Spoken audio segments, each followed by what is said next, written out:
Good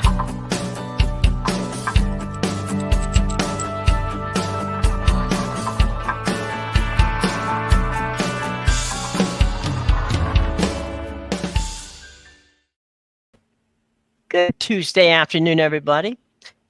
Jim Williams here, and our special guest today is Spencer McLaughlin. You know him, you love him from Locked On Pac-12. Some people might love me, other people perhaps not so much. Not so much. That depends on which part of the country you're talking about. And when, yes. Spencer, it's a pleasure to have you as a guest, my friend. Or be careful when you hit something. Anyway, it's we got some fun stuff talking about. You've had some challenges with the Pac-12, but you got through it. I mean, you did well. What's a mother to do? You got a conference out there that you started off with 12, you went to 10, you went to 9, you went to 2, and now it is what it is. It's still 2. It's still 2. I just gotta like take out the 1 in this flag. Like if I move my hand just perfectly, right there you go. You're all set. There it is, Pac-2, baby. But we're not here to talk about that. We're here to talk about, the trials and tribulations of a play-by-play guy and someone in college like yourself, where things aren't always everything as glamorous as it may seem. You've got challenges. I remember doing, many games that where you had a situation where you're sitting there going, okay, not only do we have to get from here to there, I'm not sure how you get there. And, some of these college towns are not easy to get to. And, the broadcasts are not as easily done as they come off. Now, you tell us a little bit about what you do, and so that we can understand some of the challenges you face. Now, you've got a couple of really good ones. You were at the game. You were at ASU. Yeah, and BYU. Yeah. Last couple weeks were really, really fun being in Power 5 stadiums and seeing those environments, and it was really, really cool. And I definitely have a log in my head of everywhere that I've ever been to broadcast a game, whether as a student or now as I guess professional. I don't know. I'm too young to consider myself that, so we'll just say a post-college broadcaster is what I'd kind of consider myself. But some people might not know that I'm the radio play-by-play voice of Southern Utah University and all their athletics on KSUB radio as of this year, and for the last couple of years I've done a lot of play-by-play for them on ESPN Plus for all of their sports, covering everything from football to gymnastics and softball. It is true. I do.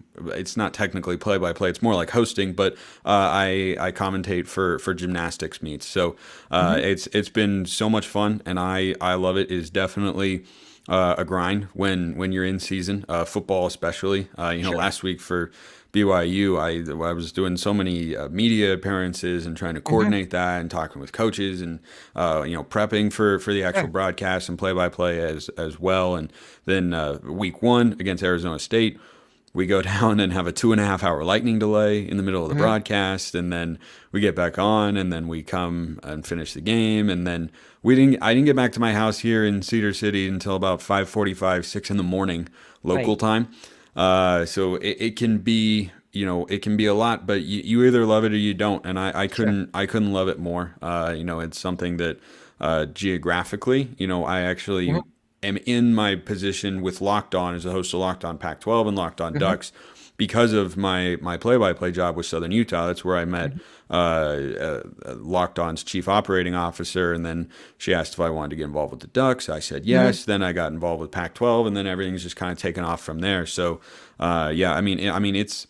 it's a grind. There's a lot of work. There are a lot of people, as you know, Jim, behind the scenes that bring you a broadcast, even just on the radio, but especially on television. It is complicated. There are wires and cables and cameras and people and internet connections that go away, and connecting with Bristol and everything like that. Right.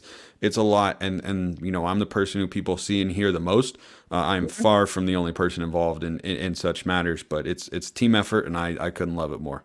It's funny, doing Big Ten football game of the week in SEC. When I would tell people that we would go in Thursday for a Saturday game, they could they like they looked at you like, Yeah. how, is it are you that slow to get these things done? It's like, but no, but you've got cameras, you've got we had 6, 8, 10, 12 cameras. We have 2 trucks. You have a group of over 100 people, basically encamped in building a little mini city there for a minute, and you're in and out of town, and then of course the game's over in 3 hours, and that's it, and you're on your way. So it took you 3 days to get 3 hours set up, but Yep.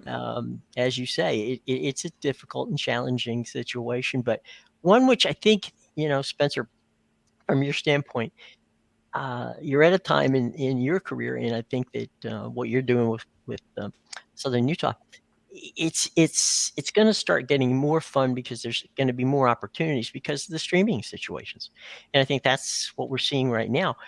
When I got involved in this back in the late '70s, early '80s, there wasn't those opportunities, and I Was it think a little bit different back then, Jim? little bit, just a little teeny Just a bit. little. By the way, yeah, the first, I'll tell you how bad it was. We used to do ESPN. I did ESPN's NASL soccer and some basketball games back in those days. Anyway, we used to rush to cash the checks because we were thinking this is never going to happen. Who in their right mind is going to want to watch 24 hours of sports 7 days a week? That's just crazy. And we kept seeing the same damn show that we did, a month later is still playing. Bill Fitz, who was the production head at that time, Bill used to send us the ESPN banners and say, do not get them taken. Do not allow them to be, because we only had a certain amount of banners that they would give us. So, you have 3 games, and if we had a couple of banners stolen, you get in trouble. So, yeah, it was a different thing back then. There wasn't the worldwide leader in sports in those days, but it was fun, and it's now in the streaming situation for you in the ESPN3 and ESPN Plus and that whole situation with the streaming. There's more opportunities and there's more options for people to watch. Yeah, and it's something. I mean, ESPN Plus is quite literally the reason that I first got involved with Southern Utah University. Is I inquired about a potential play-by-play opportunity. There wasn't a specific role, but I knew they had these sports through somebody who I knew that works for SUU, and then when they first responded to me, they said, no, we can't bring anybody on right now, but next year we might be able to. And I thought, oh, okay, great, well, maybe we'll be able to work something out next year. Then they came back to me about a month later and said, yeah, we just, as a conference, they were in the Big Sky at the time, now they've moved into the WAC, and for football, the United Athletic Conference. They had in 2021 moved into an arrangement and just announced the deal with ESPN Plus to broadcast the sports. The Big Sky had, and the WAC had announced the same deal. So suddenly they had all these broadcasts that they didn't want to, have to have no announcer for sometimes, or they didn't want to have to be scrambling to find a play-by-play person. So that's how I first got there, and it's definitely been good for me. And I've people have asked me about that before, like, oh, what's it going to look like? What's it going to be? It's like, well, the world of streaming is here. Like this is what we have. The transition is happening as you and I are having this conversation. Like it has been. I mean, this Saturday, Jim, there is a Power 5 non-conference football matchup. Washington at Michigan State. It's exclusively on Peacock. Right. It's exclusively there's going to be an NFL playoff game, not in 3 years, not in 5 years, this year.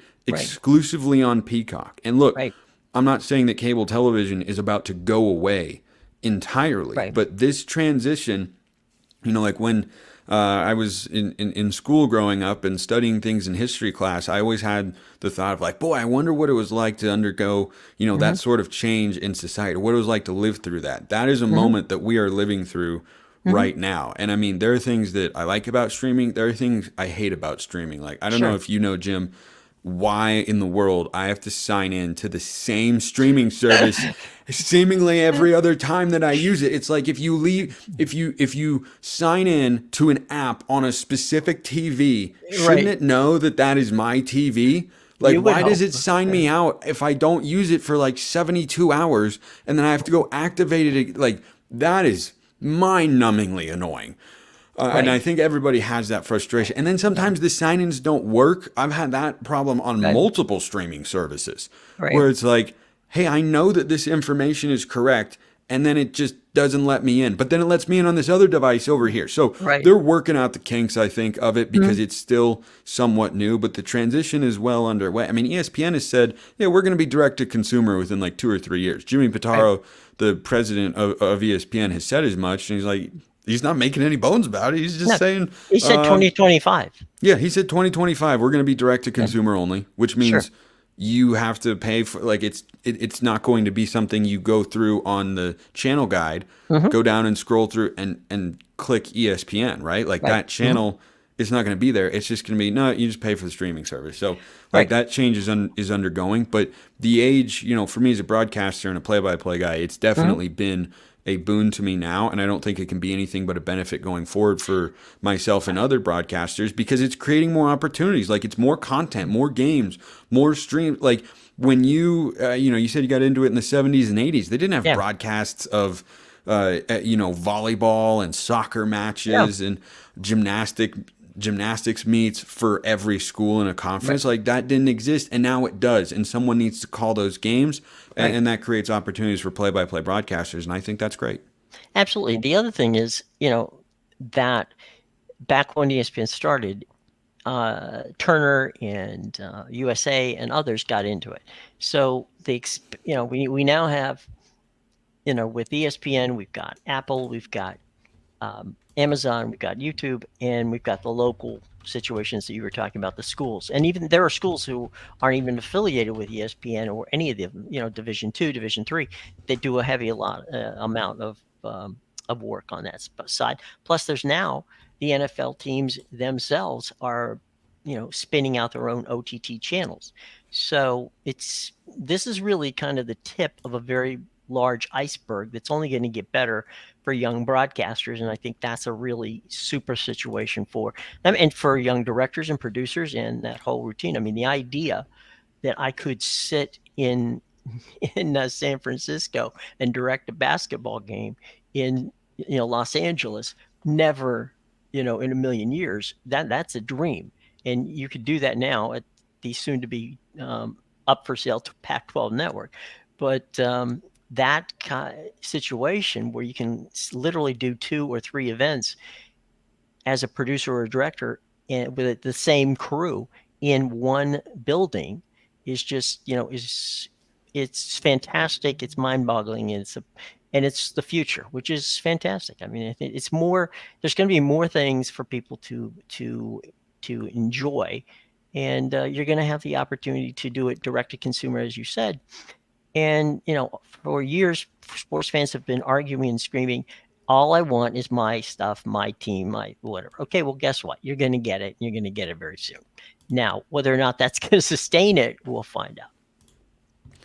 Yeah, I'm always watching, how this industry continues to evolve because it might affect me in one way or another. Like I very much appreciate, and I know a lot of fans, certainly not all, but a lot of fans in sports appreciate, their home radio broadcasters.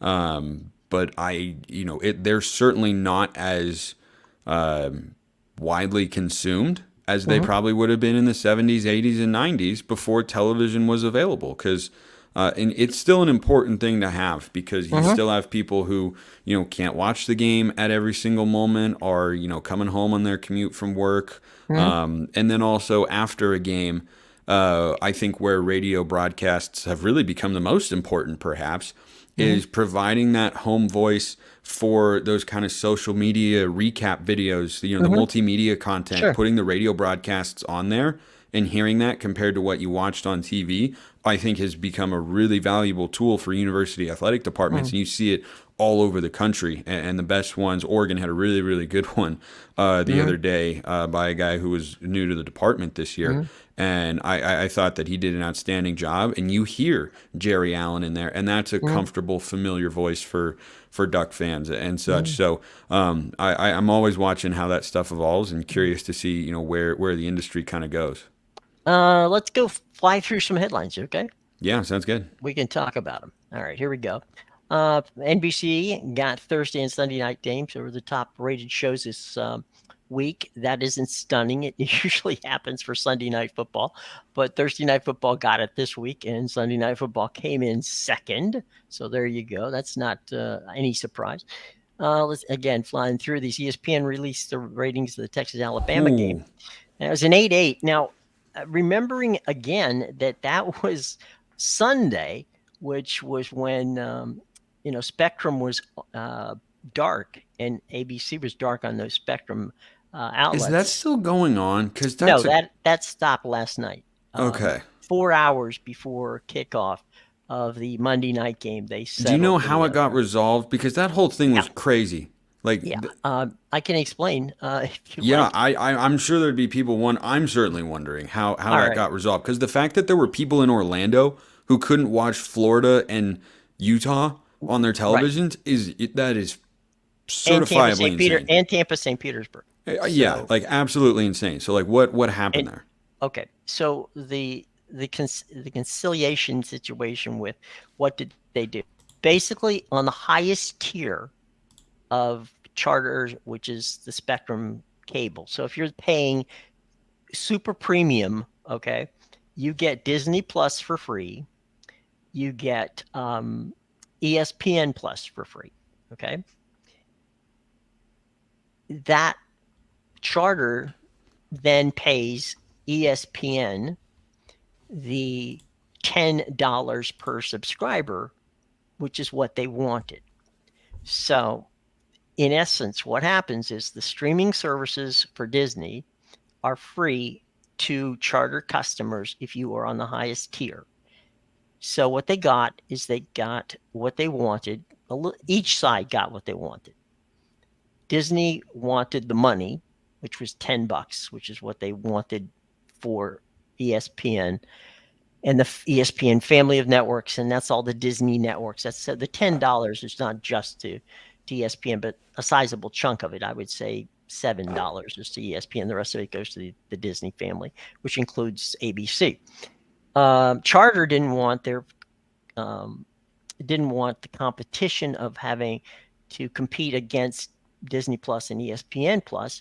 So it was decided, okay, fine, we'll give you those options for your highest paying subscribers in exchange. So that was at the end of the day, that's how it turned out.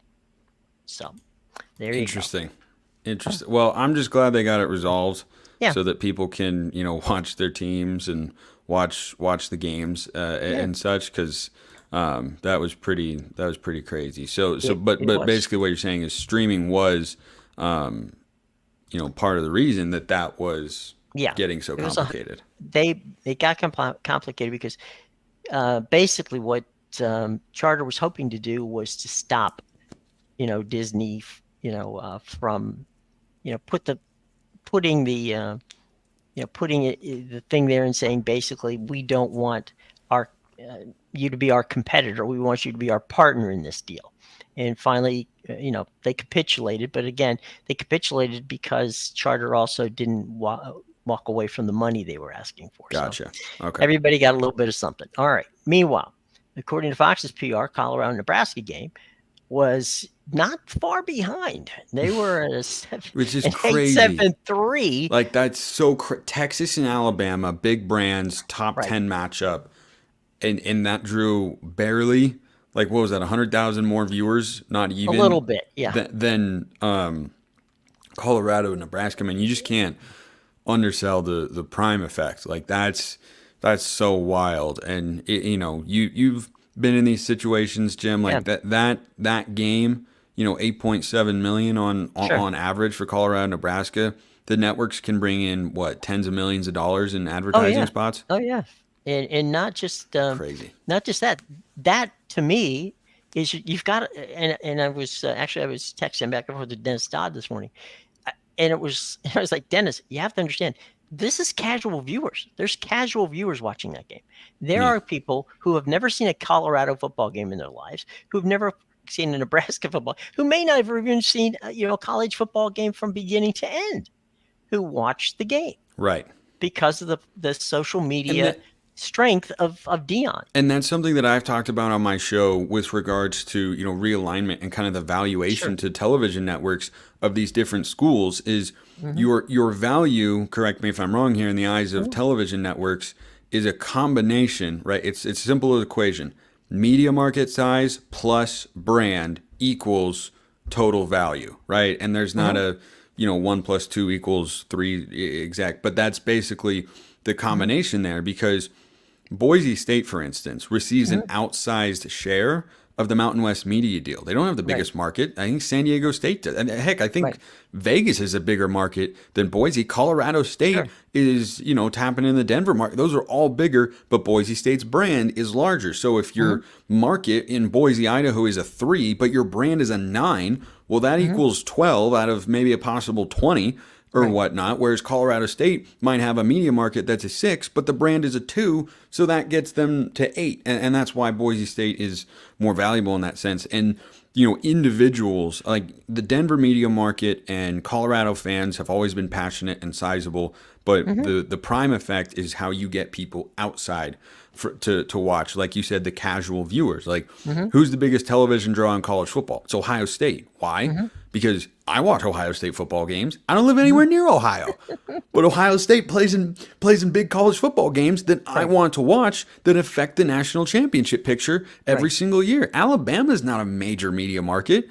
Like, they're in Tuscaloosa. But guess what? Their brand is like, if they're a 20 if they're a 20 out of 20, they're probably getting 18 of those points from their brand and 2 of them from the media market that they're in. So, Georgia, same sort of thing. I mean, Georgia's in Atlanta, so I guess that's probably Well, sizable. they're outside of Atlanta, but Yeah. still close enough. Yeah, but they can still capture kind of the sure. metropolitan area and such. So it's an interesting discussion of why doesn't this school have this sort of appeal when they're good? Like Oregon State, Washington State right now are trying to elevate their brands so that when whatever conference they're in, they are perceived as a more attractive television product. But they got left behind in this because they might have better football teams right now than Cal and Stanford, but they don't have the brands of Cal and Stanford. Like, they're probably similar in that sense.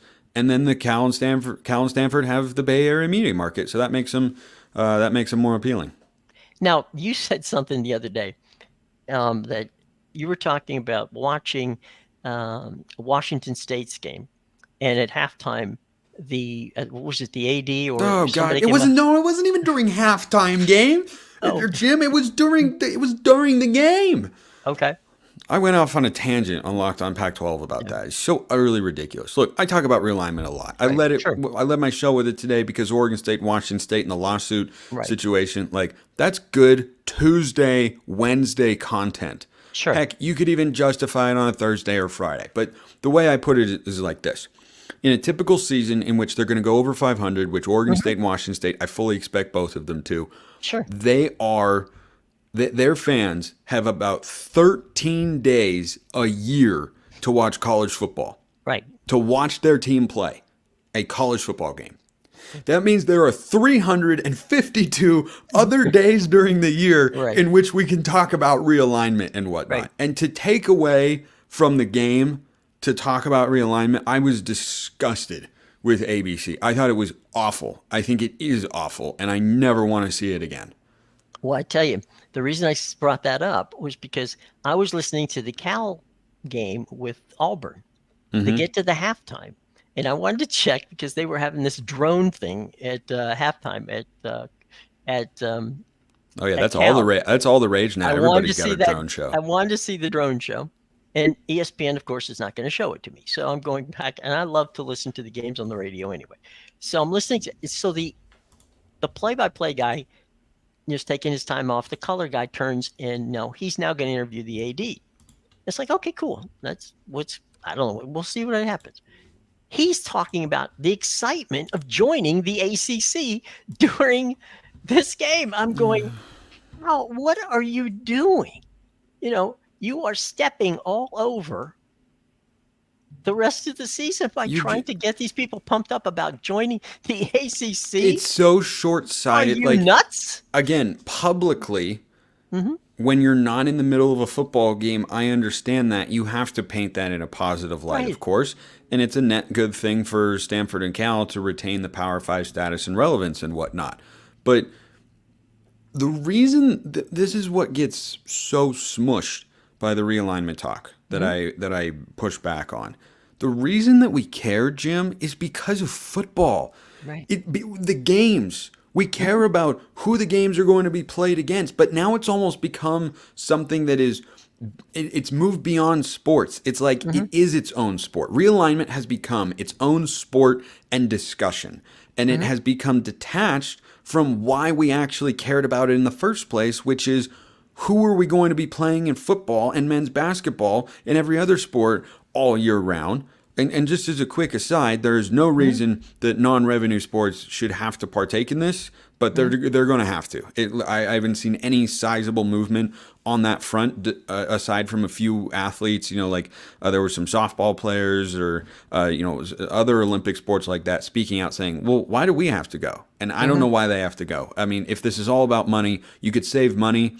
If you could exist in a conference or just play teams that are, more regionally based, but then that would probably require the conference to actually exist. And I mean, I don't know. So that gets messy and such. But the reason that we cared about this stuff to begin with was football and how it would affect things on the football field. And now it's just become its own entity and it's become its own sport. And I think that stinks. It's interesting because of how it affects things on the football field. Right. It is not interesting in and of itself without the football being a part of it. So when football is in front of you, that is what should be highlighted. End of story. Absolutely. And the other part of the equation with that is that, broadcasting these games, you just want to really get as detailed and as fun into the game as possible. Yeah, you just want to enjoy it. You don't want the business of sports to perpetrate in here. It's just, it doesn't need to be, and you don't need to have to do it. It's just, you just want. Now, obviously, I think in a case like that, that was something that was set up and they wanted to do it. But they shouldn't have wanted to do it. That's my point. They shouldn't have wanted to do it, and I agree with that. But some poor guy had to do what he was asked to do. So understood. We've all been down that road too. So there you go. Look, I know that. Yeah, no, I didn't call. I wasn't calling out the reporter. I was calling out ABC. I understand. There was some. Yeah, because there was some. Well, I just want to make it clear for everybody watching or listening right now. Is like, I was calling out the producer. Sure. Who set that up, because that is how, as you know, these things work. Is like every interview that you do is organized ahead of time. There's a producer who puts together a rundown during the game of, hey, we have this graphics package, we have this stat, we're going to bring it up here, we're going to tell this story and everything like that. And that was something that they consciously chose to. That was not an impromptu interview. Right. They consciously chose to do that, and I just got tired of it. When we were doing Big Ten football, we were told by the league, do not give any other scores of any other conferences until halftime. So, really? Yeah, that's like the only teams that existed, on Saturday were Big Ten teams until halftime. So it's like, okay, well, I think that's smart though. Yeah, it is. It's you're selling a brand. Exactly. That's exactly right. And you're selling loyalty. And the SEC was the same way. And it was like, no, don't, we'll get there at halftime. We'll tell everybody about that at halftime, but not now. Not now. We are talking just SEC football. Well, look, I know you got to get going here soon. So it's time for shameless plugs. So let us know all about what you're up to, buddy.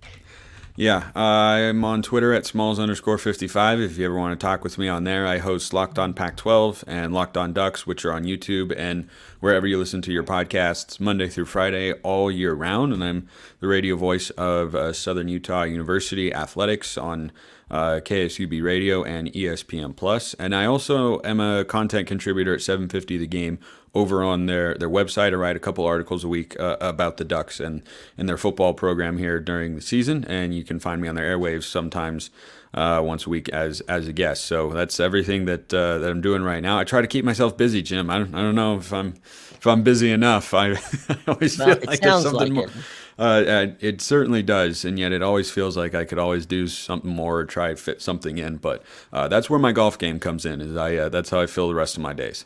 Well, as long as you're getting better at it, that's all that counts. Well, I haven't gotten better at putting in about 11 years, but everything else is coming along. Well, there you go. You can do the best you can do. Yeah. Spencer, thanks for joining us. Really appreciate it. We'll have you back down the line. Yeah, Jim, great to be on with you. Thank you so much. Okay, buddy. Take care. All right, Spencer McLaughlin, who joined us, and we'll see you later, Spencer. All right, let's go down the headlines, as we said before. What we're doing, NHL, the NHL and the NHL Network are going to partner on a Los Angeles Kings Behind the Glass series, which will be seen on the NHL Network. That's going to be kind of like a version of Hard Knocks, and so you can be looking for that. We will let you know the exact dates that that's going to start, but it was just announced today by the NHL that the league and the network are going to start partnering on these kind of interesting behind the scenes shows. So I think that most fans like it. So for sure, let's see how that works out. Coming soon, the NHL and the NHL Network with the LA Kings Behind the Glass at training camp. Disney is exploring kid-focused TV game telecast. Now, the reason why is pretty simple. It is that Nickelodeon has been very successful, and they just announced a new weekly series called NFL Slime Time. And it's been, if you've watched it, it's actually quite clever the way they've done it, and they do a really good job with it. So it would make sense for Disney to get back into this situation, and I think Disney has some plans. As a matter of fact, some of the early buzz out is that Disney is exploring these kid-focused telecasts, and they're using, potentially using some of their Marvel superheroes or Star Wars characters to get involved, which should be very fun. So keep a lookout for Disney and their involvement with the National Football League to kind of give a little challenge to what Nickelodeon is doing with their work. So we'll see how that works out. All right. Peacock exclusive games this week was just announced. Sam Hartman and the number 9 Notre Dame team, 3-0, will host Central Michigan. That's a 2:30 game on Peacock only, followed by Michael Penix Jr., the pride of Tampa Bay Tech. He'll be quarterbacking, of course. Number 8 Washington, they're 2-0. They're visiting Michigan State. That's a 5 p.m. kick. There's a lot of drama going on at Michigan State right now as to who the coach will be. We know that at least for this week, it is very likely to be Mike D'Antoni, who they've hired as an assistant head coach. So while they work out the details of what's going on over there, Mike D'Antoni looks like he's going to be in that role for at least Saturday, and we'll see how long things continue to work out there.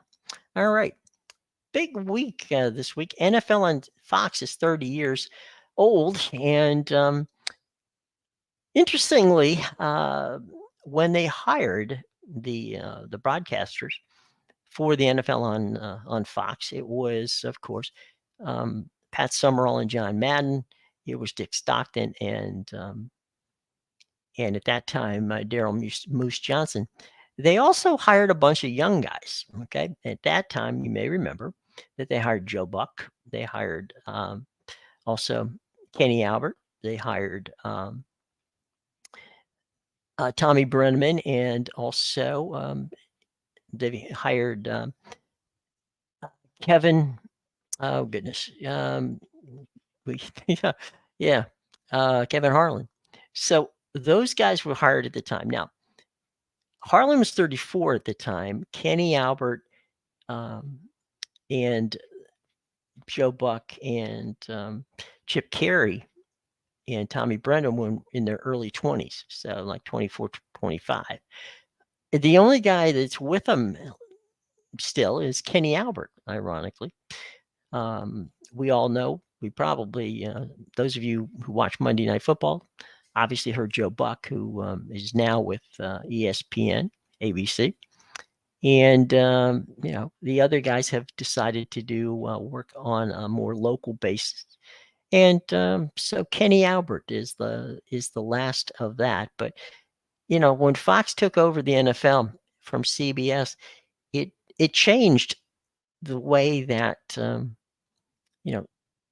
Fox was perceived, and it really put Fox on the map. As a matter of fact, it changed in many cities. Yeah, that's right, Bill. Yeah, Bill was talking about in his area, which is Detroit.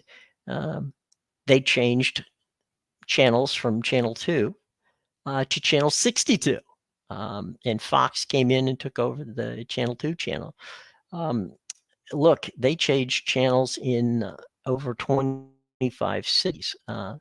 There was a quick exodus of CBS affiliates going, away from CBS and embracing Fox. So Fox made a very calculated move. They took on the NFL, and for Fox, it was a very, very good move at the time. And as I said, once they hired all of their new young announcers, we are lucky to say and happy to say that our buddy Kenny Albert is the last one standing. He is still with Fox after 30 years. Good on you, Kenny. And we'll have Kenny on down the line. And I know he's enjoying his role with Fox. He also is now the lead announcer on the NHL on TNT. So that's good in that regard. By the way, looking forward, we're having baseball. Playoffs are just about 2 weeks away. Keep an eye out, because what's going to happen is those games will be streamed on Max. Okay. So if you're a Max subscriber, fear not, you will be able to watch the the Major League Baseball playoffs on Max coming up in October.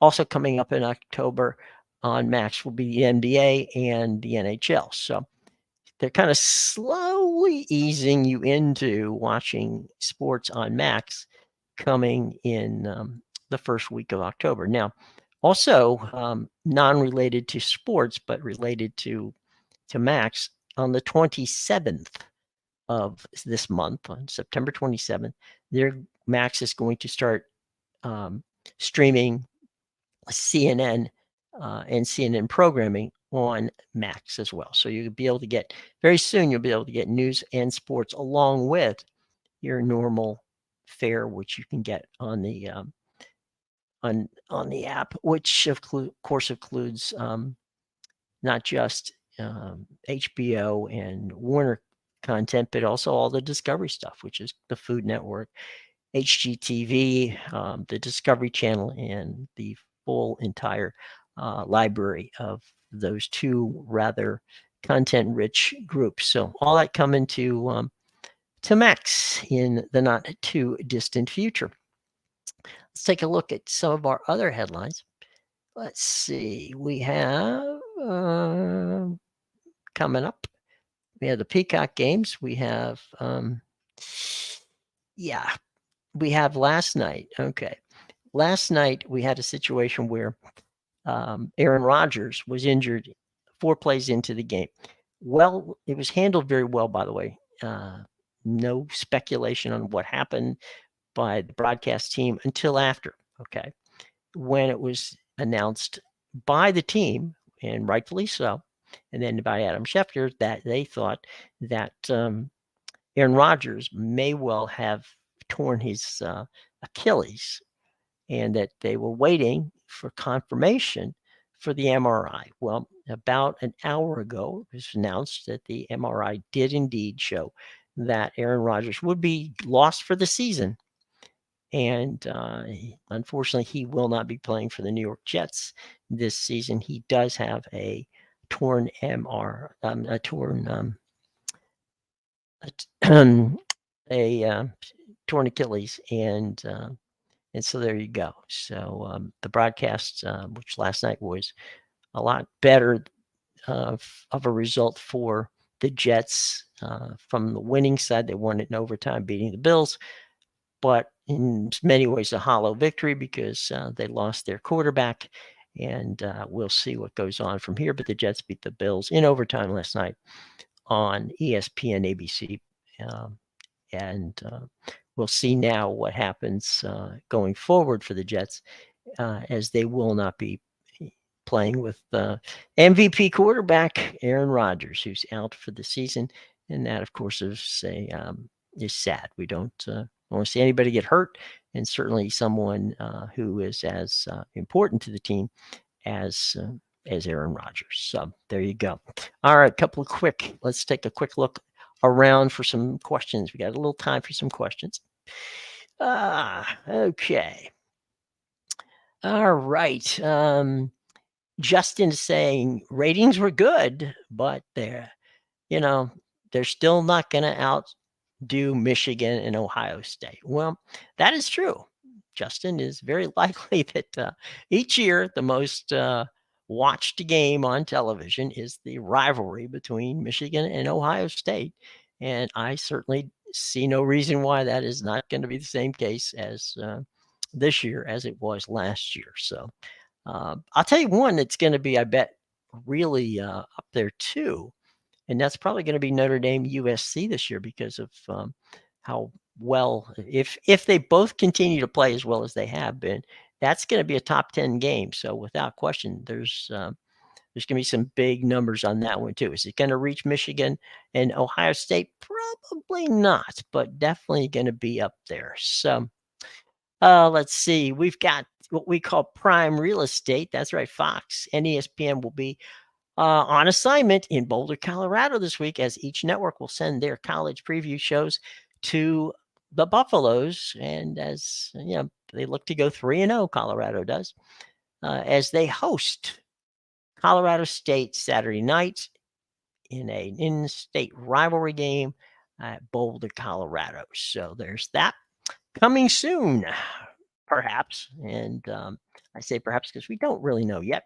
Fox is in conversations and planning conversations with the Big East, the Big 12, and the Big 10 in what they hope would be a tournament. Now, this tournament would take place in Las Vegas beginning, it's speculated at this point from Fox that they could get it done by 2024, but more likely 2025. It's going to be staged entirely in Las Vegas at the T-Mobile Arena. It's going to be an NCAA tournament that comes between the NCAA tournament Elite Eight and Final Four. Now, it's going to feature the best teams that did not make the tournament from those three conferences, the Big East, the Big 12, and the Big 10.